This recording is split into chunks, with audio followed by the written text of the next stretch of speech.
خواجہ غریب نواز رحمۃ اللہ علیہ وہاں آئے اور انا ساگر کے کچھ دوری پر چٹائی بچھا کر اپنے مریدوں کے ساتھ بیٹھ گئے۔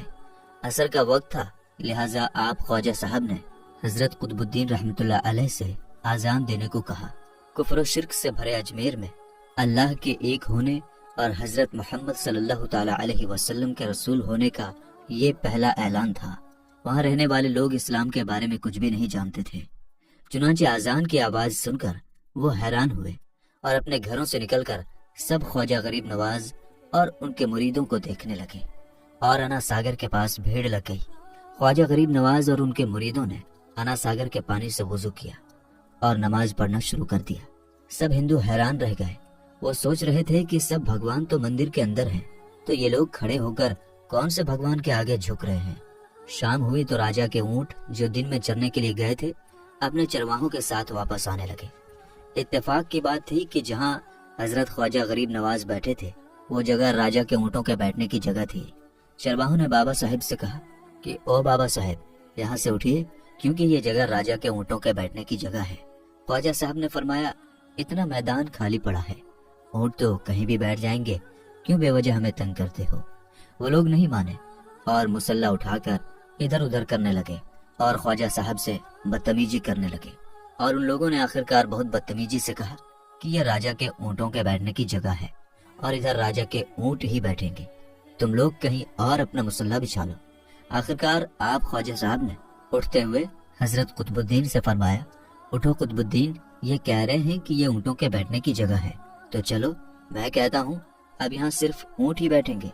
یہ کہہ کر آپ خواجہ صاحب اپنے ساتھیوں سمیت وہاں سے اٹھ گئے، اور اگلی صبح جب اونٹوں کو چرانے کے لیے لے جانے کا وقت آیا اور چرواہوں نے اونٹوں کو اٹھانا چاہا تو انہیں پتا چلا کہ اونٹ اٹھ ہی نہیں پا رہے ہیں۔ انہوں نے اونٹوں کو مار مار کر زبردستی اٹھانا چاہا، لیکن وہ بیٹھے ہی رہے۔ چرواہے پریشان ہو گئے کہ جو اونٹ ان کے ایک اشارے پر اٹھ کھڑے ہوتے تھے آج کیوں نہیں اٹھ رہے ہیں۔ آخرکار انہیں یاد آیا کہ کل اس بابا نے کہا تھا کہ چلو اب یہاں اونٹ ہی بیٹھے رہیں گے۔ لوگ جمع ہونا شروع ہو گئے، کوئی کہہ رہا تھا کہ فقیر کوئی بڑا جادوگر ہے، کسی کا ماننا تھا کہ وہ کوئی بھگوان کا نیا اوتار ہے۔ بات راجہ پرتھوی راج چوہان تک جا پہنچی کہ ایک مسافر فقیر نے راجہ کے اونٹوں پر جادو کر دیا ہے۔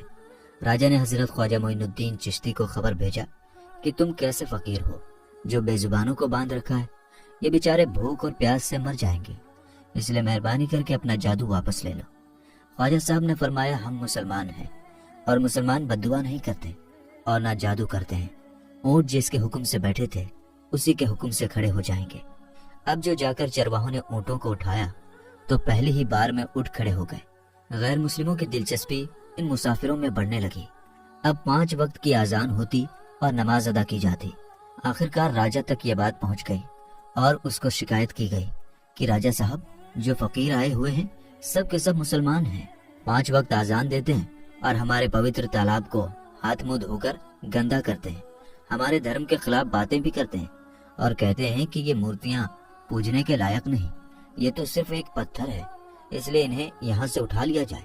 راجہ پرتھوی راج چوہان نے فقیروں کو خبر بھجوایا کہ تم لوگ گوشت کھاتے ہو، ہمارے دھرم کے خلاف بولتے ہو، اور تو اور ہمارے پوتر تالاب کو اپنے ہاتھ منہ دھو کر گندا کرتے ہو، جو ہم قطعی برداشت نہیں کر سکتے، اس لیے تمہارے لیے اچھا ہوگا کہ تم یہاں سے چلے جاؤ۔ خواجہ صاحب نے فرمایا اور بھی تو دنیا آتی ہے، صرف ہمارے ہی پانی لینے سے آخر کیا فرق پڑ جائے گا۔ راجہ کہنے لگا وہ سب ہمارے دھرم اور ہمارے مذہب کے لوگ ہیں اور تم دوسرے دھرم کے ہو، آئندہ تم لوگوں نے تالاب کو ناپاک کیا تو ہم تم لوگوں پر سخت کارروائی کریں گے۔ خواجہ صاحب نے حضرت قطب الدین رحمۃ اللہ علیہ سے فرمایا قطب الدین شاید یہ لوگ آئندہ ہمارے پانی لینے پر کوئی پریشانی کھڑی کریں گے، جاؤ ایک مشک پانی لے آؤ۔ حضرت خواجہ قطب الدین بختیار کاکی نے فرمایا چلیے ہم اپنا پیالہ بھر لیتے ہیں۔ ان لوگوں نے ان کو پیالہ بھرنے سے منع کر دیا، لیکن پھر بعد میں جا کر وہ لوگ اس شرط پر مان گئے کہ تمہارے جسم پانی سے نہ چھوئے تو ہم یہ پیالہ تم کو بھرنے دیں گے۔ میرے دوستو، حضرت خواجہ قطب الدین رحمۃ اللہ علیہ تالاب کی سیڑھیوں پر جا بیٹھے اور اپنے پیالے کو پانی میں ڈبو دیا۔ جب وہ پیالہ بھر گیا تو حضرت خواجہ قطب الدین رحمۃ اللہ علیہ نے وہ پیالہ اوپر کھینچ لیا، لیکن پھر کیا تھا، جب وہ پیالہ پانی سے باہر آیا انا ساگر کا سارا پانی سوکھ گیا اور انا ساگر کی تہ میں سوکھی ریت اڑنے لگی مانو ایسا معلوم ہو رہا تھا کہ انا ساگر اس چھوٹے سے پیالے میں سما گیا ہے۔ انا ساگر کو سوکھنا تھا کہ پورے اجمیر میں کوہرام مچ گیا۔ گلی محلے میں چیخو پکار اور آہوں کی آوازیں شروع ہو گئی۔ وہ لوگ رو رہے تھے اور کہہ رہے تھے کہ جو پاپ ہم انا ساگر میں نہا کر دھلتے تھے اور پاپوں سے چھٹکارا پا لیا کرتے تھے، اب ہم کیا کریں گے؟ اب ہم پاپوں کا بوجھ کہاں لیے پھریں گے؟ سارے علاقے میں یہ خبر پھیل گئی کہ مسافر فقیر نے جادو کے زور سے انا ساگر کو سکھا دیا ہے۔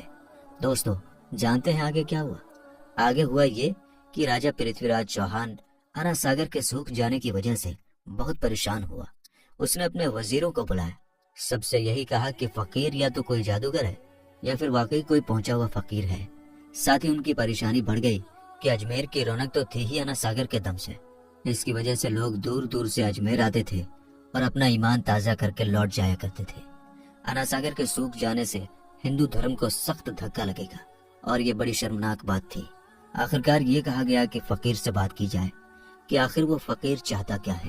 اگر وہ کوئی ایسی بات چاہتا ہے جو ہمیں پسند آئے تو پھر ہم اس کی بات کو مان لیتے ہیں اور اس سے معافی مانگ لیتے ہیں۔ چنانچہ سب مرد، عورتیں اور بچے جا کر فقیر کی منت کرنے لگے کہ لوگوں کو اس پریشانی سے چھٹکارا دلائیے اور ہم سب پر مہربانی کیجیے۔ ہم سب سے جو غلطی ہوئی ہے اسے معاف کر دو۔ ہم اپنے پاپوں کا بوجھ لے کر کہاں جائیں گے اور کیسے سکون پائیں گے، کیونکہ ہم لوگ اسی تالاب میں اپنے پاپوں کا بوجھ دھو لیا کرتے تھے۔ یہ طریقہ زیادہ آسان تھا۔ لہٰذا تمام لوگ بابا صاحب رحمۃ اللہ علیہ کے پاس آئے اور بولے، بابا تم بھی وضو کر لیا کرنا، لیکن بھگوان کے واسطے ہمارا انا ساگر ہمیں لوٹا دو۔ حضرت خواجہ غریب نواز رحمۃ اللہ علیہ نے حضرت قطب الدین بختیار کاکی سے فرمایا کہ جاؤ اسی پیالے کو واپس تالاب میں ڈال آؤ۔ جیسے ہی وہ پیالہ تالاب میں ڈالا گیا، انا ساگر کے نیچے سارا پانی اچھل اچھل کر انا ساگر میں آ گیا۔ اس پانی نے کئی دلوں کو دھو ڈالا۔ ہندو قوم کے اتہاس کی کتابوں میں بھی ہندو اتہاس کے لکھنے والے اس بات کو مانتے ہیں کہ اس شام 32,000 غیر مسلم کلمہ پڑھ کر مسلمان ہو گئے۔ ان غیر مسلموں کے مسلمان ہو جانے سے ہندو پنڈتوں اور عام ہندوؤں پر بھی غصے کا طوفان کھڑا ہو گیا اور وہ سوچ میں پڑ گئی کہ فقیر اگر کچھ دن اور رہا تو دیوی دیوتاؤں کا نام لینے والا کوئی نہیں رہے گا۔ لہٰذا لوگوں نے راجہ کو مجبور کیا کہ جلد سے جلد کچھ کیا جائے۔ راجہ نے مندر کے بڑے پنڈت رام دیو کو بلایا اور اسے بابا صاحب سے مقابلہ رکھ کر جلد سے جلد انہیں ہرانے اور اجمیر سے باہر نکال دینے کا حکم دے دیا۔ رام دیو اپنے وقت کا مانا ہوا پنڈت تھا، جس کے علم کی قابلیت کے دور دور تک دھوم مچی ہوئی تھی۔ دراصل پنڈت شیطانی اور جادوئی طاقتوں کا مالک تھا۔ اس نے راجہ پرتھوی کو یہ یقین دلایا کہ جلد ہی راجہ کوئی اچھی خبر سنے گا۔ رام دیو بابا خواجہ صاحب رحمۃ اللہ علیہ کے پاس آیا اور الٹے سیدھے سوالات کرنا شروع کر دیے۔ حضرت خواجہ غریب نواز نے فرمایا، خاموشی ضروری ہے، اس لیے حضرت خواجہ رحمۃ اللہ علیہ خاموش رہے۔ جب رام دیو نے حد سے بڑھ کر شور مچانا شروع کر دیا تو حضرت خواجہ غریب نواز نے اس کی طرف آنکھ اٹھائی اور مسکرا کر فرمایا، رام دیو تو شور مچا رہا ہے اور میں تیرے ماتھے پر ایمان کا نور چمکتا ہوا دیکھ رہا ہوں۔ بس اتنا کہنا تھا۔